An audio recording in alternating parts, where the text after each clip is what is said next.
Hello दोस्तों। तो कैसे हैं आप सभी लोग। आज अपन क्वांटम मैकेनिक्स का जो सेकंड चैप्टर है, जो सेकंड वीडियो है वो स्टार्ट करने जा रहे हैं। आपने जो फर्स्ट वीडियो है वो देखा होगा आपने। मैंने जो ओरिजिनेट ऑफ क्वांटम मैकेनिक्स है उस पर बात की थी, किस तरीके से ओरिजिनेट हुआ, क्या घटनाएं थी, किस तरीके से बात की। उससे आगे भी बात करेंगे आज, पर उससे पहले मैं क्या करता हूं, आपको कुछ जो मैंने प्रीवियस ईयर जो वीडियो था मैंने बोला भी था कि मैंने कैसे कैसे हेडिंग डलवा दी थी, तीनों पेपरों के नाम बता दिए थे, कितने कितने नंबर के होते हैं, सारा डिस्कशन अपन ने पहले वाले यानी पीछे वाले जो वीडियो था उसके अंदर अपन संपूर्णतः अपन आपको बता चुके थे कि बीएससी जो पार्ट थर्ड है उसके अंदर किस तरीके से आपका जो सिलेबस है फिजिक्स का वो किस तरीके से। उसके अलावा अपन ने सारी चीजें पहले वाले वीडियो के अंदर बता दी थी कि 28 तारीख को लाइव क्लासेज का है, तो वो 2 से 3 दिन के अंदर अपन स्टार्ट करने की कोशिश करेंगे। अभी आप टेंशन ना लें, 2 से 3 दिन के अंदर लाइव क्लासेस स्टार्ट हो जाएंगे आराम से। बट जो पेड कोर्सेज है बीएससी का जो मैंने बताया था वो लाइव ही है, आप टेंशन ना लें उसकी, ठीक है। तो बात यहां तक हो चुकी थी, हेडिंग डलवा चुका था मैं कौन सी, ओरिजिन ऑफ क्वांटम मैकेनिक्स यानी क्वांटम यांत्रिकी का उद्गम, ठीक है। तो क्वांटम यांत्रिकी का उद्गम कैसे हुआ मैंने सारा बता दिया। तो अब बेटा कॉपी पेन लेके सुंदर जैसे अपने लड़कियां करती हैं वैसे ही आप कीजिए। लड़कों के लिए खास कर हिदायत है, बेचारी वो तो क्या करती हैं, कम से कम अच्छे नोट्स तो बनाती हैं। आप भी नोट्स अच्छे बनाएं, क्योंकि जो लिखने का मैंने बोला था ना बीएससी में, जो बीएससी में कंटेंट नॉलेज प्लस उसका हैंड रिटन जो नोट्स है वो किस वे में लिखा गया है, क्या क्या चीज उसमें लिखी गई है, वो भी आपके लिए इंपॉर्टेंट है। ये चीज आपको ये नहीं है कि आपको किस में पूछी जाएगी एग्जाम में, नहीं एग्जाम में नहीं पूछी जाएगी, पर क्या है जब पढ़ना स्टार्ट करते हैं कुछ चीजें नहीं आती हैं, उसका पता ही नहीं है, तो फिर ये याद होना बड़ा मुश्किल हो जाता है। तो इसी मुश्किल को आपको सोल्व करना है कैसे भी, ये ध्यान रखें पहले बात, ठीक है। तो सबसे पहली जो हेडिंग थी वो क्वांटम मैकेनिक्स की थी अपनी, क्वांटम यांत्रिकी का उद्गम, ओरिजिन ऑफ क्वांटम मैकेनिक्स। लिखना स्टार्ट करें और सबसे पहले अपनी कॉपी के अंदर लिखें, ठीक है। लिखें सबसे पहले 19वीं शताब्दी से पहले, एक एक लाइन लिखे भाई। 19वीं शताब्दी से पहले स्थूल कणों, बोला था ना मैंने, मैक्रोस्कोपिक पार्टिकलों के लिए, बड़े कणों के लिए, स्थूल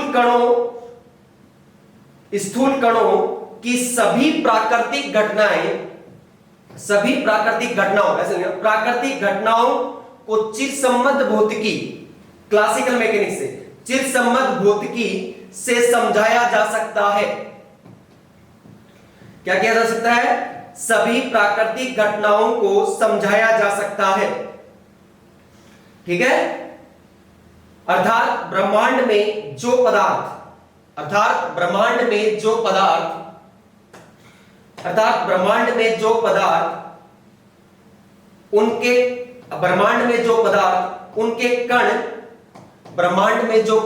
उनके कण न्यूटन के गति के नियमों की पालना करते हैं, वापस लिख ले भाई। ब्रह्मांड में जो पदार्थ हैं उनके कण न्यूटन के गति के नियम की पालना करते हैं, ठीक है। तथा विकिरण विद्युत चुंबकीय तरंगें, ठीक है ना, ब्रैकेट में लिखना विकिरण, ब्रैकेट में लिखना विद्युत चुंबकीय तरंगें मैक्सवेल के समीकरणों की पालना करते हैं, ठीक है। पैराग्राफ चेंज करेंगे और फिर लिखेंगे, परंतु 19वीं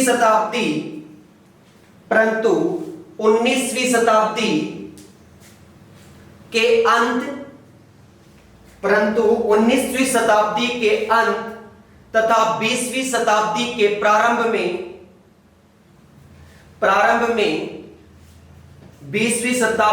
प्रारंभ में कुछ प्रायोगिक तथ्य, ठीक है ना, देखिए भाई, कुछ प्रायोगिक तथ्य जिनको चिरसम्मत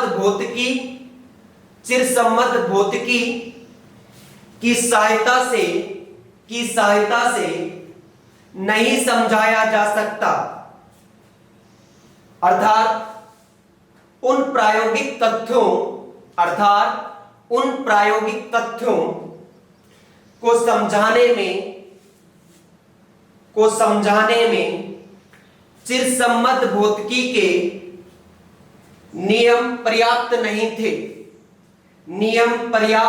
थे। ढंग से लिखे भाई, ठीक है ना, पर्याप्त नहीं थे। नीचे लाइन लिखे, इन प्रायोगिक तथ्यों में से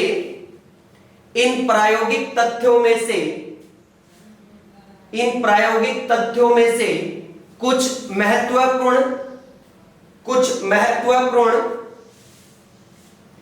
प्रायोगिक तथ्य निम्न प्रकार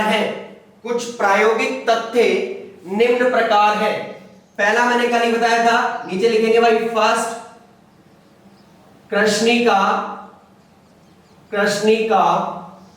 विकिरण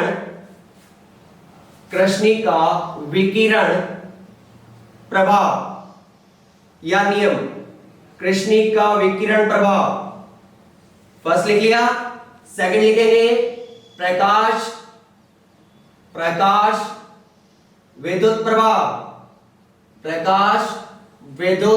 प्रभाव, photo electric effect, black body radiation effect, प्रकाश विद्युत प्रभाव। थर्ड कौन सा था, कल बताया था, लिखें, कॉम्पटन प्रभाव। ठीक है, ध्यान से लिखे भाई, सारी चीज नोट्स चमकते हुए होने चाहिए। ठीक है, लास्ट क्या लिखोगे, युग्म उत्पादन। क्या लिखोगे, युग्म उत्पादन, पेयर प्रोडक्शन। ये चार जो महत्वपूर्ण फिनोमिना थे, यानी मोस्ट इंपोर्टेंट फिनोमिना थे, जिनको क्या किया था, कुछ साइंटिस्टों ने क्या किया था, प्रस्तुत किया था, यानी इंट्रोड्यूस करवाया था, जिनको एक्सप्लेन करने के लिए क्लासिकल मैकेनिक्स के जो आपके लॉज थे वो फेल हो गए थे, उनको मेजरेबली फेल हो गए थे, यानी बहुत भयंकर रूप से फेल हो गए थे वो। ठीक है ना, उनको समझाया नहीं जा सकता था। तो यहां तक लिख लिया, लिखे सारे चीजें, जहां तक मैं बोल रहा हूं वहीं तक लिखे, चारों लिख लिए। इसके आगे लिखे भाई आप, ठीक है, लिखें, अर्थात 20वीं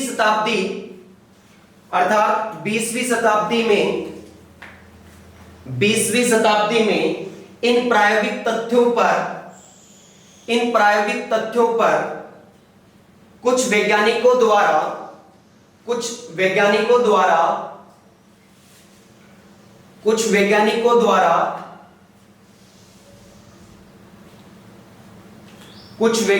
द्वारा विचार प्रस्तुत किए गए। ठीक है, अब लिखिए, विचार प्रस्तुत किए गए, यहां इसके आगे लिखे भाई। ठीक है ना, तो हुआ क्या कि इससे पहले जो क्लासिकल मैकेनिक्स था, मैंने बताया था ना कल कि कण अलग है और उसको समझाने के लिए न्यूटन ने नियम दिए थे। ठीक है, तरंग अलग है, उसको किसने, मैक्सवेल के समीकरणों से संतुष्ट किया गया। ये दोनों अलग अलग थी, परंतु जैसे ही 20वीं शताब्दी आई तो पैराग्राफ चेंज करके लिखेंगे, 20वीं शताब्दी में डी ब्रोगली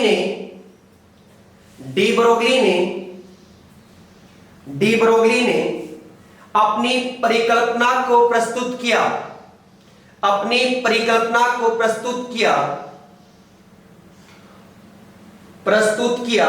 और इस परिकल्पना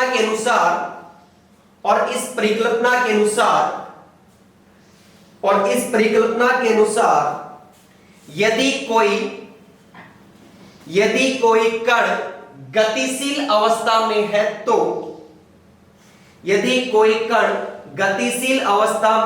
तो तरंग के भांति व्यवहार करेगा। किसके भांति करेगा, कोई कण तरंग की भांति व्यवहार करेगा। ठीक है, अर्थात पदार्थ की द्वैत प्रकृति होती है, दो प्रकार की प्रकृति है, यानी कण तो था ही पहले और उसने क्या कह दिया, तरंग की भांति भी व्यवहार प्रदर्शित करेगा। इसका मतलब क्या हो गया, उसके पास कण भी और तरंग भी है। तो क्या बोल सकते हैं इसको? द्वैत प्रकृति है। तो नीचे लिखें, तो तरंग की भांति भी व्यवहार करता है, यहां तक लिख लिया। अर्थात पदार्थ की द्वैत प्रकृति होती है और इस निष्कर्ष के आधार पर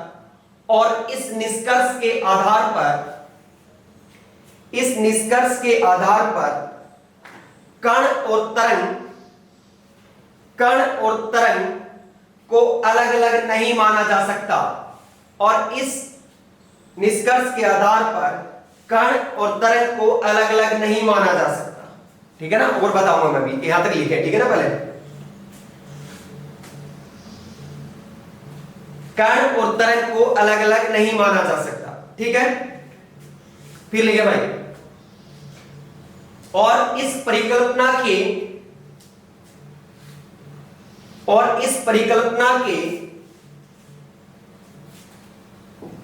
प्रस्तुत होने के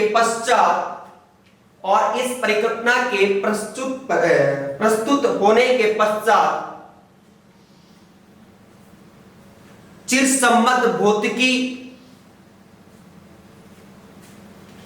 को असत्य साबित कर दिया गया। मतलब गलत नहीं है वो, ठीक है ना? इन जो नियम है इनको समझाने के लिए वो असत्य है। ठीक है, इनको समझाने के लिए कुछ अलग ही चीज की जाए। ठीक है, मैंने बताया भी था। यहां तक लिख लिया। अब हेडिंग डालो भाई साहब, चिरसम्मत भौतिकी। फर्स्ट सेकंड हेडिंग अपनी फर्स्ट हेडिंग डाल के लिखेंगे चिरसम्मत भौतिकी। ठीक है, चिरसम्मत भौतिकी।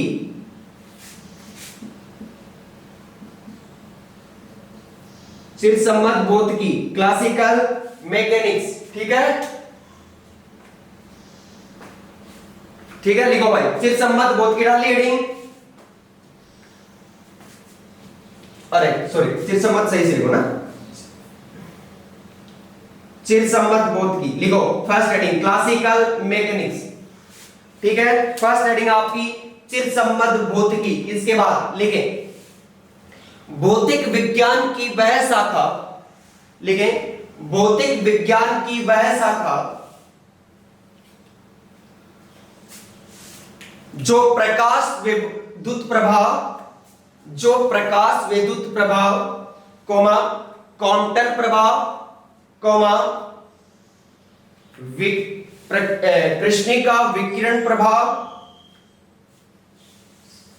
को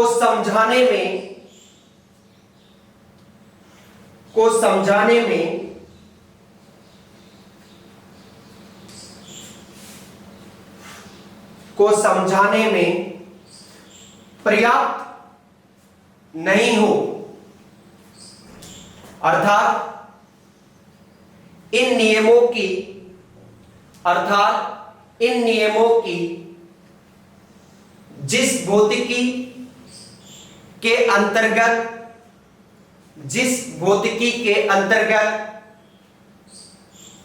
व्याख्या नहीं की जा सकती, कोमा लगाए लिखें चिरसम्मत भौतिकी कहलाती है। कोमा लगाए लिखें चिरसम्मत भौतिकी कहलाती है।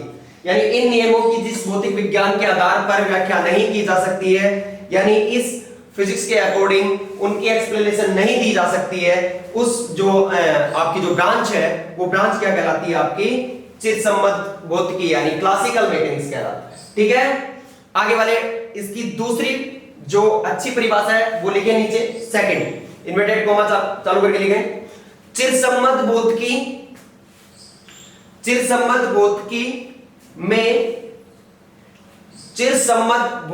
में उन कणों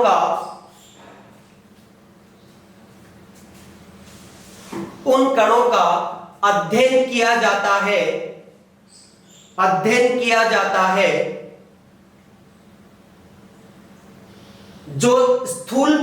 जो बड़े कण होते हैं, स्थूल एवं जिनका वेग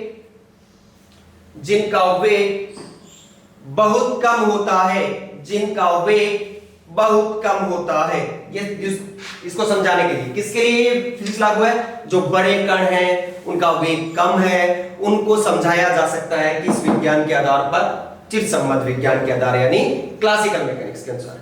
यानी वो क्या है, मैक्रोस्कोपिक पार्टिकल्स हैं और उनका जो जो स्पीड है वो भी क्या है, लाइट वेलोसिटी से बहुत कम है, यानी स्पीड ऑफ लाइट है ना उससे बहुत कम है। तो वहां पे किसका अध्ययन किया जाएगा, चिरसम्मत भौतिकी के आधार पर किया जाएगा। आगे बढ़े हेडिंग डाले भाई, क्वांटम यांत्रिकी। ठीक है, क्वांटम क्या डालनी है आपको, क्वांटम यांत्रिकी, क्वांटम यांत्रिकी, क्वांटम मैकेनिक्स, या आप इसको बोल सकते हो कण भौतिकी। क्या बोल सकते हो, कण भौतिकी बोल सकते हो। लिखिए कण भौतिकी में क्वांटम यांत्रिकी या कण भौतिकी भी हेडिंग डाल सकते हो। इसमें क्या डाल सकते हो, कण भौतिकी, कण भौतिकी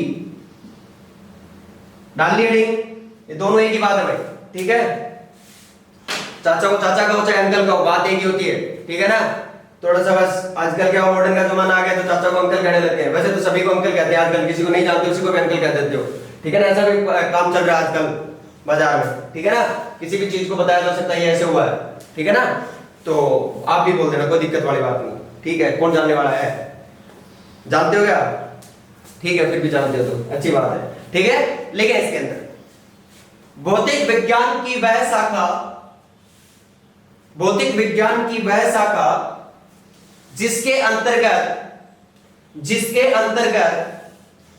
प्रकाश विद्युत प्रभाव, क्वांटम प्रभाव और कृष्णिका विकिरण प्रभाव की व्याख्या की जा सके, कोमा लगा के फिर से लिखे, क्वांटम भौतिकी कहलाती है, या फिर आप लिख सकते हो कण भौतिकी कहलाती है, ठीक है। कण भौतिकी कहलाती है। यहां तक कोई दिक्कत नहीं होनी चाहिए किसी भी बच्चे को, आराम से लिखे। कोई प्रॉब्लम हो तो भी बता दें, कोई भाषा की आपको प्रॉब्लम आ रही है तो भाषा भी सुधारेंगे भाई साहब, ठीक है ना। कहीं भी किसी भी चीज की दिक्कत आ रही है तो मुझे कमेंट करके बता दें, ठीक है भाई साहब। हिंदी में कुछ वर्ड गलती लिखे जा सकते हैं, कोई दिक्कत नहीं। हाँ, एक और बात, इंग्लिश मीडियम का कोई बच्चा मेरे पास अभी तक किसी ने कमेंट नहीं किया है, जिस दिन कमेंट कर देगा उस दिन इंग्लिश में लिखवाना चालू कर दूंगा इसी तरीके से कंप्लीट, ठीक है ना। सिस्टम से चलेंगे, ठीक है ना, पूरी चीज। आओ भाई साहब, हेडिंग डाल के छोड़ दो कृष्णिका प्रभाव। क्या हेडिंग डालोगे, आगे वाली हेडिंग कृष्णिका प्रभाव, हेडिंग डाल के छोड़ दो भाई साहब। अगले वीडियो में या लाइव क्लासेज में आप देखेंगे कृष्णिका प्रभाव, ब्लैक बॉडी इफेक्ट, यानी ठीक है ना। अरे आप ऐसे सोचते हो कि ब्लैक बॉडी का मतलब होता है काला, काली बॉडी है भैंस, इस टाइप सोच रहे हो क्या, नहीं, बताएंगे आपको। जरूरी नहीं है कि ब्लैक बॉडी का कलर रंग काला हो, उसका काला होना आवश्यक नहीं है, ठीक है ना। यहां तक कोई दिक्कत है किसी भी बच्चे को, यहां तक ही आज लिखवाएंगे, बाकी अपन नेक्स्ट वीडियो में या लाइव क्लास में लिखवाएंगे, ठीक है। सिस्टम से कोई दिक्कत नहीं है भाई। एक चीज ध्यान रखना, जितना अच्छा इफेक्ट से उतारोगे, जितनी अच्छी लैंग्वेज लिखोगे, ये नहीं कि बहुत इजी भी लैंग्वेज कर दी जाए। फिजिक्स में क्या होता है, बहुत इजी लैंग्वेज करने के चक्कर में कुछ ऐसी चीजें अपन छोड़ देते हैं जिनका वास्तव में ही उस टॉपिक से क्या होता है, लेन देन होता है, ठीक है ना। तो वो लेन देन भी अपने को जरूरी रखना है। तो भाषा ऐसी कोई बात नहीं, कुछ टीचर्स आपको थोड़ी और इजी भाषा में लिखवा देंगे, ऐसी कोई नहीं, गलत नहीं है वो चीजें, ठीक है ना। बट ये है कि अपने को चीजें छोड़नी नहीं है, कोई भी चीजें नहीं छोड़नी है।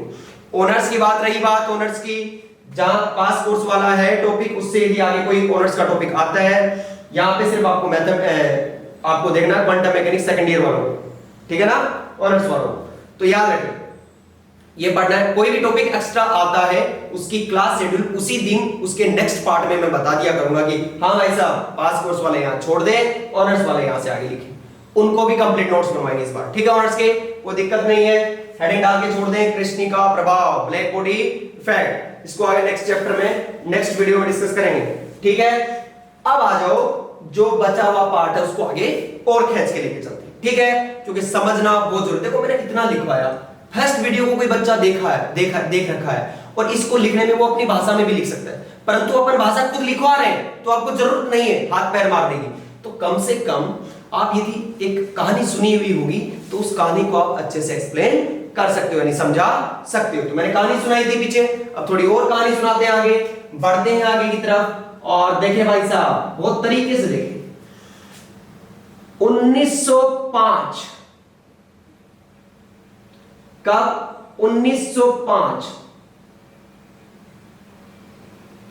ठीक है, यही वही, ठीक है ना। 1905 आइंस्टाइन ने, किसने? अल्बर्ट आइंस्टाइन ने, अल्बर्ट आइंस्टाइन ने क्या बताया? अपना नया कंसेप्ट इंट्रोड्यूस किया और वो था फोटोन कंसेप्ट, फोटोन कंसेप्ट, ठीक है। यानी फोटोन के बारे में उसने बताया। उसने क्या बताया कि जो लाइट है, वो लाइट, वो क्या है? एक विद्युत चुंबकीय तरंग है, यानी light is it's an electromagnetic wave. क्या है? वो खुद एक क्या? विद्युत चुंबकीय तरंग है। तो बोलो भाई साहब ये बनी हुई किससे है? तो उसने क्या कहा कि वो जो जिससे बनी है वो क्या है? टिनी पार्टिकल है, यानी छोटे पैकेट्स हैं, पैकेट्स है, ठीक है, छोटे पैकेट्स हैं। किसके पैकेट्स हैं? उसको पूछा गया भाई साहब, तो उसने बताया कि ये एनर्जी के छोटे पैकेट हैं, एनर्जी के छोटे छोटे टिनी पार्टिकल से बना है। उसने ये बताया था इलेक्ट्रोमैग्नेटिक वेव, ठीक है, इलेक्ट्रोमैग्नेटिक छोटे टिनी पार्टिकल से बना है, यानी छोटे छोटे पैकेट से बना है। तो बोले भाई साहब ये पैकेट्स किसके हैं? बोले यही तो पैकेट है जो फोटोन है। तो यही बताया कि जो 1905 में आइंस्टीन ने यानी प्रकाश विद्युत प्रवाह के बारे में बताया।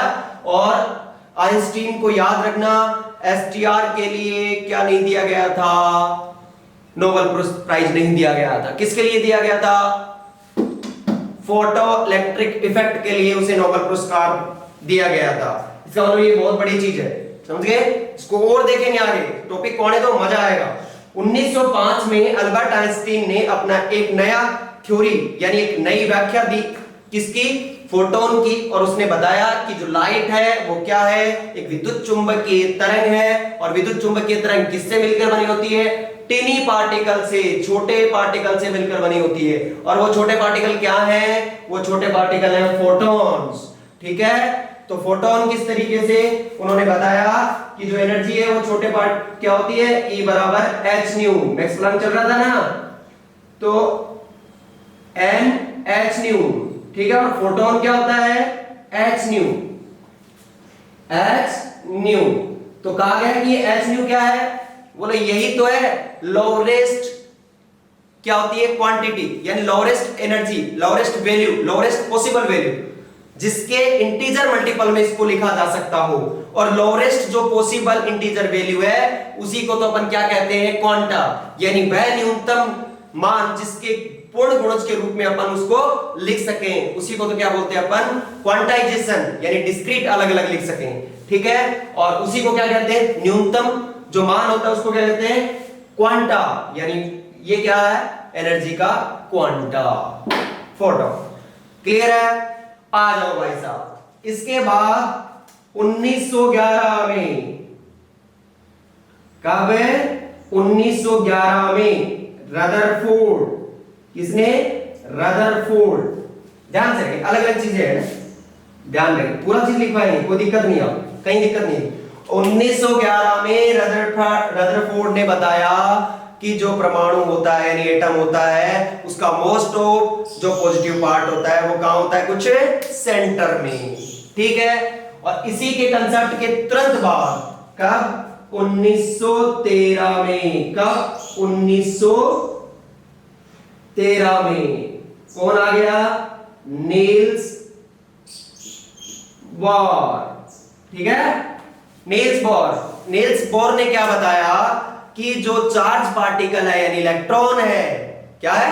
एटम के चारों जो स्टेबल होती है ना ऑर्बिट, उनके अंदर क्या करता है? इलेक्ट्रॉन रिवॉल्व करता है, चक्कर लगाता है। वो जो चक्कर लगाता है स्टेबल ऑर्बिट के अंदर, वो कोई भी प्रकार की एनर्जी इमिट नहीं करता है, ये उसने बताया। और उसने बताया कि जो जो एटम की जो ऑर्बिट्स होती हैं, स्टेबल ऑर्बिट्स, वो भी क्या रहती हैं, एक फिक्स यानी डिस्क्रीट एनर्जी के अंदर जो एनर्जी उसका इंटरेक्ट करती है। ठीक है, जो एटम होते हैं वो कहां पाए जाते हैं, डिस्क्रीट एनर्जी लेवल्स में। ठीक है, समझ गया? यहां तक कोई दिक्कत नहीं थी, आ गया ना डिस्क्रीट एनर्जी का कंसेप्ट। तो धीरे धीरे बढ़ रहे हैं ना आगे, क्वांटम मैकेनिक्स का प्रभाव आ रहा है ना।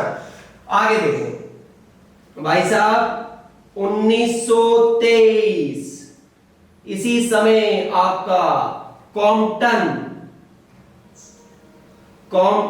जो कॉम्पटन प्रभाव था, ठीक है ना, कॉम्पटन प्रभाव, इसको इंट्रोड्यूस किया गया। और ये भी क्या कर रहा था, इन्हीं को सपोर्ट कर रहा था। क्या कर रहा था, सपोर्ट कर रहा था। ठीक है ना, इसने देखा कि जो रेस्ट में इलेक्ट्रॉन है उस पे एक्सरे जब इंसिडेंट करवाई गई, तो जो उनका व्यवहार था वो कोलिजन की तरह किया गया था। कोलिजन को एक बेस मान के, आधार मान के, टक्कर को आधार मान के इसको क्या किया गया, इसकी व्याख्या की गई, इसको प्रस्तुत किया गया। किसको, इन दोनों को क्वांटम प्रभाव। क्लियर है, कोई दिक्कत नहीं होनी चाहिए भाई। यहां तक 1923। इसी समय भाई साहब आपके आ गए थे साइंटिस्ट जिन्होंने क्लासिकल मैकेनिक्स को कंप्लीट क्या कर दिया, असत्य साबित कर दिया था। कौन, डी ब्रोगली तो थे, उन्होंने क्या कर दिया था, इसको कंप्लीट रूप से बताया। डी ब्रोगली ने यह बताया कि जो तरंग है ना, वही कण की तरह व्यवहार नहीं करती है। अभी आपने क्या देखा कि जो तरंग है वो कण के समान व्यवहार करती है। तो इस भाई साहब ने क्या कहा, नहीं भाई साहब, तरंग ही कण की तरह व्यवहार नहीं करती है, कण भी क्या करता है, तरंग के समान व्यवहार करता है। और यहीं से पार्टिकल की जो ड्यूअल नेचर है वो क्या आ गया, कंसेप्ट आ गया, यानी द्वैत प्रकृति यहीं से आ गई थी। क्लियर है। और इसको 1925 में कंप्लीट क्वांटम मैकेनिक्स का डेवलपमेंट हो गया। और इसी समय क्या हो गया था, दो साइंटिस्ट थे, हाइजेनबर्ग, और यही आपका एक क्वांटम मैकेनिक्स का जवाब भी है। जहां भी क्वांटम मैकेनिक्स का जवाब होगा हाइजेनबर्ग अनसर्टेनिटी प्रिंसिपल, इसको बताएंगे बहुत अच्छे से बताएंगे। ठीक है ना। एक था आपका कौन सा, श्रोडिंगर। दोनों साइंटिस्ट ने काम स्टार्ट किया। 1925 में उन्होंने क्या किया था, अपनी अपनी थ्योरी को प्रस्तुत किया। और अपनी अपनी थ्योरी को प्रस्तुत करने से किसका डेवलपमेंट हुआ, क्वांटम मैकेनिक्स, एक नई भौतिकी, एक नए दौर की शुरुआत हुई। और अब तो और भी आगे चला गया है, QFT, बहुत आगे भी बताएंगे, क्वांटम फील्ड थ्योरी कब कैसे की जाती है। ठीक है, तो क्वांटम मैकेनिक्स कहां काम में आती है, जहां पार्टिकल, जहां कण की, जहां माइक्रोस्कोपिक पार्टिकल आ जाते हैं, ऑब्जेक्ट्स आ जाते हैं वहां पे, और कण का जो वेग है वो भी क्या रहता है, कम, परंतु ऑब्जेक्ट्स छोटे हैं, कण का जो ऑब्जेक्ट्स का स्पीड है वो बहुत ज्यादा है। तो आपकी जो मैकेनिक्स काम में आती है उसे बोलते हैं QFT, यानी क्वांटम फील्ड थ्योरी। STR देखें, STR में क्या आपको बताया था मैंने, पार्टिकल की साइज भी बड़ी और उनका वेलोसिटी कंपेरेबल टू, यानी लगभग समान है स्पीड ऑफ लाइट की, तब आपकी STR काम में आता है। कोई दिक्कत वाली बात, यहां तक लिख लिया। आगे वाले अपन क्या करेंगे, जो अपना वीडियो होगा या फिर लाइव क्लासेज होगी उसमें आपको बताया जाएगा कि ब्लैक बॉडी इस तरीके से होती है। तो नाम ही आ गया कृष्णिका प्रभाव। तो थोड़ा और देख लो, कोई भी मैटर होता है उस पे यदि व्हाइट लाइट इंसिडेंट की जाए, क्या की जाए, आगे देखिए भाई ढंग से, अब आगे वाला यही कंसेप्ट आने वाला है। ठीक है, कहते ना कि यार मेरे को एक बात बता, तेरा ये कलर ऐसे ही क्यों दिखाई दे रहा है, इस चीज का कलर ऐसा, व्हाइट को व्हाइट बोर्ड क्यों दिख रहा है भाई साहब, ये दूसरा जो ब्लैक क्यों दिख रहा है, ये ब्लू क्यों दिख रहा है, ये ऐसा क्यों दिख रहा है, ब्राउन कैसा दिख रहा है, ब्लू कैसे दिख रहा है, रेड कैसे दिख रहा है, इस पे भी तो बात आनी चाहिए। तो देखो, कोई भी मैटर होता है जब उस पे व्हाइट लाइट इंसिडेंट की जाती है, क्या की जाती है, श्वेत प्रकाश इंसिडेंट किया जाता है, श्वेत प्रकाश, व्हाइट लाइट इंसिडेंट की जाती है। तो मैटर 2, 3, तो जो श्वेत प्रकाश आपका ये क्या करेगा, आपका ये जब मेटल पे इंसिडेंट होगा, आपको पता है कि श्वेत प्रकाश में 7 कलर्स होते हैं, 7 कलर। कहां से पता चला है? जब प्रिज्म से देखा गया तो वो अलग अलग तरंग दैर्ध्य के आधार पे क्या कर दे, क्या किया उसने कि उसको शिफ्ट कर दिया, है ना। तो उससे क्या पता चला कि इसके अंदर कितने कलर्स होते हैं? 7। तो जब श्वेत प्रकाश किसी भी मेटल पे डाला गया तो 3 इवेंट हो सकती है आपकी। पहला रिफ्लेक्शन, रिफ्लेक्शन हो सकता है। दूसरा आपका क्या हो सकता है? एब्जॉर्प्शन हो सकता है। तीसरा क्या हो सकता है? यानी अवशोषण हो सकता है। और ट्रांसमिटेड, यानी आपका तीसरी जो इवेंट हो सकती है वो क्या हो सकती है? ट्रांसमिटेड। ट्रांसमिटेड 3 चीजें, या तो उस मैटर में से वो प्रकाश अंदर से जा सकता है, पहली बात। कुछ प्रकाश, कुछ लाइट को क्या करेगा? वो रिफ्लेक्ट कर देगा, ठीक है। कुछ लाइट को क्या कर लेगा? एब्जॉर्ब कर लेगा। तो जो आपको दिखाई देता है, जिस इवेंट के कारण दिखाई देता है, वो कौन सा है? रिफ्लेक्ट, ठीक है, जो वहां से पढ़ के आपकी आंखों तक, रेटिना तक पहुंचती है, ठीक है। ये क्यों पहुंचती है? देखो, जैसे ही कोई बॉडी है, कोई भी बॉडी है, मान लो ये क्या है? रेड बॉडी है। तो जब इस पे आप क्या करोगे? व्हाइट लाइट इंसिडेंट करोगे तो आपकी जो रेटिना है, उस रेटिना तक क्या पहुंचेगा? रेड पहुंचेगा। क्यों पहुंचता है? इसमें तो 7 कलर है। होता क्या है कि इसमें 7 कलर होते हैं, उनमें से सिर्फ रेड कलर को छोड़ के ये बॉडी सारे कलर्स को क्या कर लेती है? एब्जॉर्ब कर लेती है, क्योंकि रेड तो उसका ऑलरेडी है। तो उस वेवलेंथ को क्या नहीं करती है? वो एब्जॉर्ब नहीं करती, वो रिफ्लेक्ट कर देती है, और रिफ्लेक्ट करने से अपने रेटिना तक वो कलर पहुंचता है। आप कहते हो रेड ब्लू, इनका तो ठीक है, कुछ मिक्स कलर भी होते हैं, जैसे मेरा है, आपका है, किसी और का है, ठीक है। तो ये कलर कैसे दिखाई देते हैं? जैसे ही आपकी लाइट, व्हाइट लाइट पड़ती है उनके फेस वगैरह पे या कहीं और पे, तो वो कलर क्या होते हैं? 7 कलर में मिक्सिंग कलर जो कि वेवलेंथ होती है, उसको वेवलेंथ को रिफ्लेक्ट कर देते हैं, बाकी सभी को क्या कर लेते हैं? एब्जॉर्ब कर लेते हैं। अब black body radiation, black body पे बात करेंगे, कृष्णिका ऊर्जा पे बात करेंगे, वो अपन नेक्स्ट वीडियो में बात करेंगे। ध्यान रहे, जितने भी बच्चे जुड़े हुए हैं, शानदार, जहां तक हो सके वहां तक YouTube पे करवा रहा हूं, नहीं तो एक मिनिमम अमाउंट के साथ आपको लाइव क्लासेस प्रोवाइड करवाऊंगा, ये मेरा वादा है। कहीं पे भी कोई दिक्कत नहीं आएगी, कोर्स में लाइन टू लाइन लिखवाऊंगा, कोई भी डेरिवेशन में आराम से, समीकरण में पूरे के पूरे समीकरण, कोई भी ऐसी चीज नहीं होगी जो आपको यहां पे समझ में नहीं आएगी, गारंटी अपनी YouTube, ठीक है। अभी धीरे धीरे बढ़ते हैं, उसके बाद अपन प्लांक पे आएंगे, कहां तक वगैरह वगैरह सारी चीज, ठीक है। लास्ट लाइन वही, लाइक करें, कमेंट करें और शेयर करें, ठीक है। धन्यवाद, और अपने साथ वालों को जरूर जोड़ें। धन्यवाद।